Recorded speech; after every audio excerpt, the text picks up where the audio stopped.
महाराष्ट्र के संभाजी नगर में भी रामनवमी से पहले कल आधी रात को राम मंदिर पर हमला हुआ। संभाजी नगर के किराटपुरा इलाके में कल आधी रात को हंगामा शुरू हुआ। पता यह लगा कि किराटपुरा के राम मंदिर में रामनवमी की तैयारियां हो रही थी। इसके आसपास मुस्लिम इलाका है।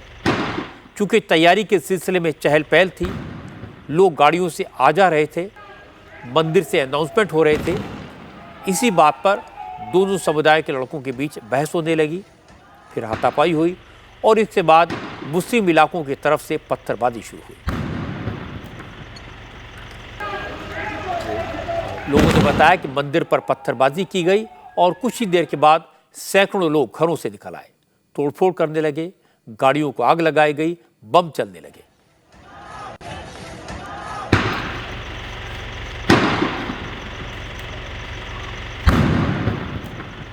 माहौल बिगड़ गया।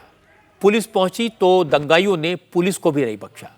पुलिस पर भी पत्थर फेंके गए, पुलिस की गाड़ी को आग के हवाले कर दिया गया। हमारे संवाददाता निर्णय कपूर ने बताया कि इस पथराव में 16 पुलिस वालों को चोटें आई। हालात इतने खराब हो गए कि भारी पुलिस फोर्स तैनात करनी पड़ी।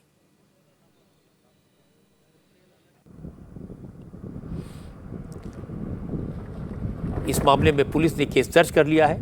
पुलिस कमिश्नर निखिल गुप्ता ने कहा कि पुलिस इस बात की जांच कर रही है कि आखिर छोटी सी बहस इतनी बड़ी हिंसा में कैसे बदल गई। चालू कर। हम लोगों ने एक एफआईआर दर्ज की है अलग अलग धाराओं में, जिसमें जो दंगाई थे उन्होंने जो पुलिस की गाड़ियों की तोड़फोड़ करी, पुलिस पर हमला किया, यहाँ पर अनलॉफुल असेंबली बनाई, तो इन पुलिस का कानूनी कामकाज में बाधा पहुंचा। इन सभी धाराओं के अंतर्गत उन पर एफआईआर दाखिल की गई है और करीब 4 से 5 लोगों को हमने अब तक राउंड ऑफ किया। ये अचानक से मॉब कैसे इकट्ठा हुआ और वो क्यों पुलिस पर पथराव कर रहा था, क्यों उन्होंने पुलिस की गाड़ियां जलाई, तो ये सारी चीज़ें अब हम जांच में निकालने की कोशिश करेंगे। इस इलाके से ओवैसी की पार्टी के इम्तियाज जलील सांसद हैं। घटना की थोड़ी देर बाद इम्तियाज मौके पर पहुंच गए। इम्तियाज मंदिर के अंदर गए और फिर वहीं बैठे रहे। इम्तियाज जलील ने कहा यह सब पुलिस की लापरवाही के कारण हुआ। अगर पुलिस वक्त रहते इंतजाम करती तो हालात ना बिगड़ते। इम्तियाज जलील ने मंदिर के अंदर से वीडियो बनाकर उपद्रवियों से वापस जाने की अपील भी की। हालांकि जिस वक्त इम्तियाज जलील ये अपील कर रहे थे उस वक्त बैकग्राउंड में धमाके की आवाज़ सुनाई दे रही थी। इम्तियाज जलील से जब ये पूछा गया कि दंगा करने वाले कौन थे तो उन्होंने कहा ये सब नशा करने वाले हैं। नशा करने वाले लड़के थे जो जिन्हें बटन प्लेयर कहते हैं, वो नशे की हालत के अंदर उन लोगों ने यहाँ पर एक आतंक मचाए थे। दूसरी बात यह है कि मैं इस बात से बड़ा चिंतित हूँ कि इतनी बड़ी घटना होने के बावजूद भी पुलिस का जो रवैया था और पुलिस जिस देरी से पहुंची है, ये क्यों पहुंची है, क्या इनका इरादा था, इतना होने के बावजूद भी यहाँ पर कोई सीनियर ऑफिसर मौजूद नहीं था। उसमें चंद पुलिस वाले थे, लेकिन वो भी पुलिस वाले इतने घबराए हुए थे यकीनन कि इतना बड़ा क्राउड वहाँ पर था बाहर, लेकिन एडिशनल फोर्स यहाँ पर क्यों नहीं पहुँच पाई है। हम चाहेंगे कि इसकी डिटेल इंक्वायरी होनी चाहिए। जो भी हुआ है मैं समझता हूँ बहुत ही निंदनीय है। मैं इस मौके के ऊपर यहाँ की जनता को ये आश्वासन देता हूँ कि हम सभी लोगों ने सभी त्यौहार उत्सव साथ में मिलकर मनाए हैं। आज रामनवमी का उत्सव है, रामनवमी का त्यौहार भी हम सभी लोग साथ में मिलकर मनाएंगे। रमज़ान है और यकीनन पुलिस ने जिन जिन लोगों ने ऐसी हरकत की है उनके ऊपर कार्रवाई करनी चाहिए, क्योंकि चंद लोगों की वजह से अगर पूरे शहर का माहौल ख़राब होता है तो ये हम सिर्फ देख नहीं सकते हैं, उनके ऊपर कार्रवाई होनी चाहिए। मंदिर आप देखिएगा, राम मंदिर के अंदर कुछ नहीं हुआ है। राम मंदिर आप मेरे पीछे देख सकते हैं, राम मंदिर पूरी तरीके से सुरक्षित है। यहाँ पर कोई अंदर नहीं आया है। यहाँ पर जितने कर्मचारी हैं इनके साथ कुछ नहीं हुआ है। यहाँ पर अंदर आए ही नहीं है और मैं पिछले 3 घंटे से यहाँ पर राम मंदिर के अंदर ही बैठा हुआ हूँ, ये ख्याल रखने के लिए कि मंदिर को किसी तरह का नुकसान नहीं होना चाहिए। इम्तियाज जमील ने पॉजिटिव बात की, हालात को सुधारने संभालने की कोशिश की, लेकिन जैसे ही संभाजी नगर में माहौल खराब होने की खबरें बाहर निकली तो विरोधी दलों ने इस पर सियासत शुरू कर दी। नाना पटोले ने इल्जाम लगा दिया कि संभाजी नगर में हिंसा के पीछे बीजेपी है।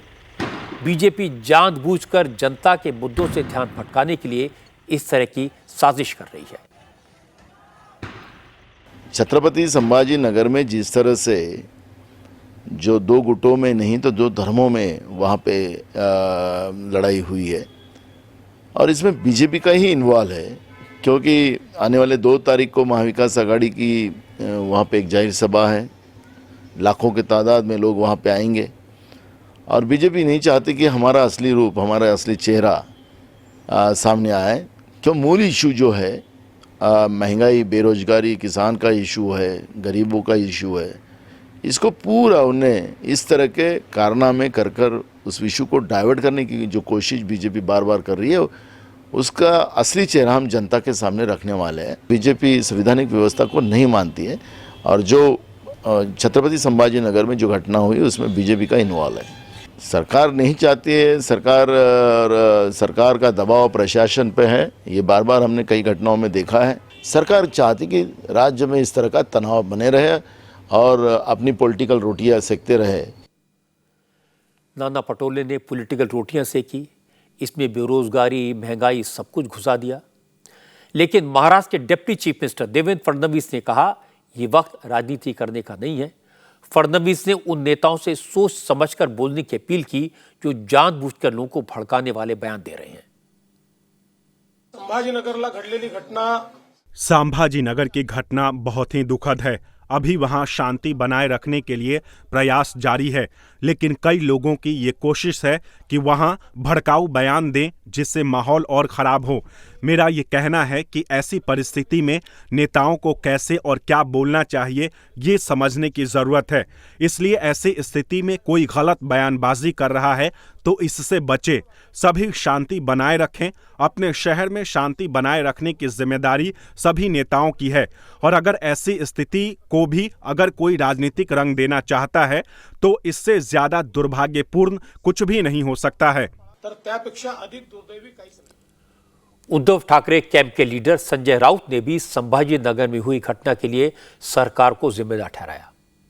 नाना पटोले ने हिंसा के लिए बीजेपी को जिम्मेदार ठहराया था, लेकिन संजय राउत ने कहा कि संभाजी नगर में जो हुआ वो सब एकनाथ शिंदे की शिवसेना का किया धरा है। संजय राउत ने कहा कि फडणवीस महाराष्ट्र के होम मिनिस्टर हैं और होम मिनिस्टर को पता होना चाहिए इस घटना के पीछे डुप्लीकेट शिवसेना है। तनाव पैदा किया जा रहा है और उसके पीछे कौन है ये इस राज्य के गृह मंत्री को पता होना चाहिए। ये सब कुछ कौन कर रहा है? ये शिवसेना नहीं कर रही है। शिवसेना में ओरिजिनल शिवसेना, डुप्लीकेट शिवसेना वाले काम कर रहे हैं।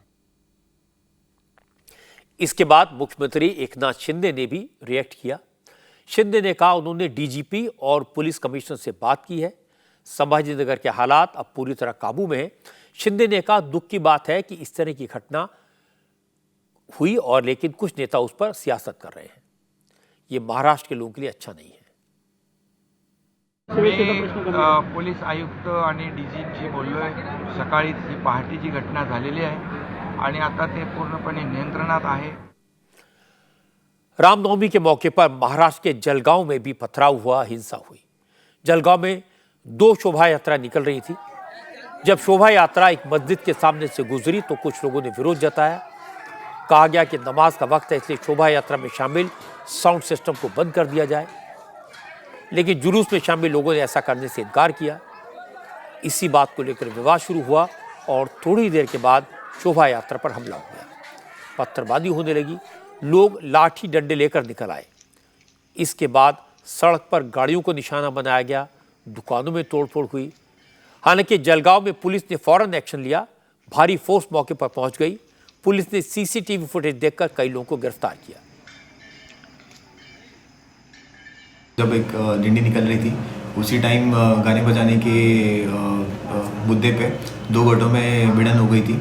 उस भिड़न के बाद पुलिस वारदात की जगह पे जल्दी से जल्दी पहुंची और अपनी कार्रवाई शुरू कर दी। पुलिस ने पूरी तरह से पारदी गांव में शांतता बनाई हुई है। उसके बाद जैसे ही मौका मिलते ही पुलिस ने अरेस्ट शुरू कर दिया और अब तक हमने 56 लोगों को अरेस्ट कर दिया है। हमने सीसीटीवी फुटेज देख के जो आइडेंटिफाई हो रहे थे उसी तरह से मॉब में जो भी एग्रेसिव पार्टी था उसमें से ज़्यादा अरेस्ट करने में आए हैं। 2 गठों में जो भी एग्रेसिव पार्टी था उस पर ज़्यादा से ज़्यादा कार्रवाई की गई है और शांति बनाए हुए है। इंडिया टीवी हर वक्त हर जगह डाउनलोड करने के लिए सर्च करें India TV news Google play store या ऐप स्टोर पर।